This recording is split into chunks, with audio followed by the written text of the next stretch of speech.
Hello guys! So bago ang lahat, bago natin simulan ang ating mini marites for today, pabati muna ako ng isang marahay na aga in Bicol, Tagalog is magandang umaga, and in Arabic naman is sabah el khair, and syempre in Chinese, Josa ni hao, and of course, in French, we say bonjour.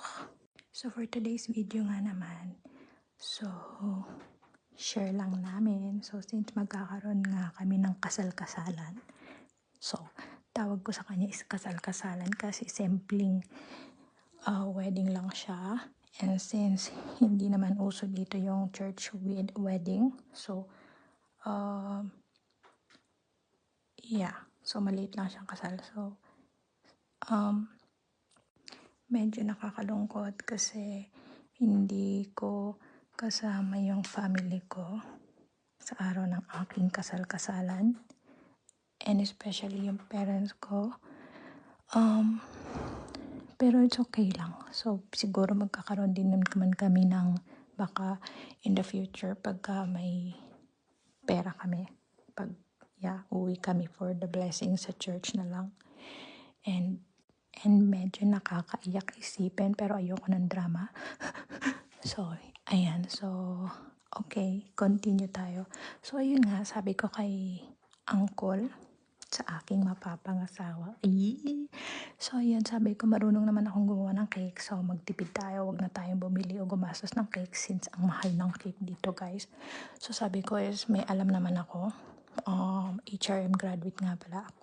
So, medyo may alam ako sa paggawa ng cake. So, parang naalala ko yata is last year, 2014 or 2015 pa ako gumawa ng cake. Pero, naalala ko pa naman siya kahit papano. So, let's try. Napakasimple lang naman niya kasi, ayan, so, wala naman kami masyadong bisita. Just family niya lang. And so, gumawa lang ako ng maliit na cake. Wala siya masyadong design. Just normal cake. Iba kasi yung traditional wedding cake dito sa France. So, iba yung gusto ko, kaya ako na lang gumawa. So, napakasimple lang niya. As in, walang eme-eme.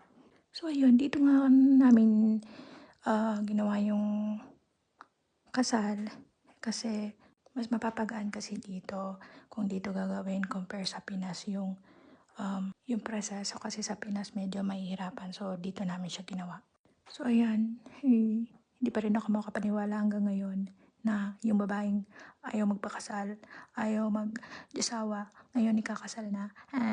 Ayaw ko rin naman kasi bonggang kasal. Kasi marami naman sa relasyon ngayon is kahit ilang taon na sila magkasama is naghihiwalay pa rin. So, open tayo doon. So, wag tayo masyadong kilig to the moment. So, simple lang. Simplehan lang natin ang buhay. Maging open tayo. So, ayan. Nag-i-enjoy naman siya. First time niya, and tinulungan niya naman ako, very supportive. First time niya gumawa and sobrang nag-enjoy siya.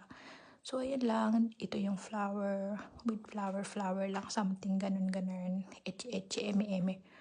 So, yan, that's it. Yan yung resulta ng cake namin. So, that's it. That's it for today, guys. Thank you for watching.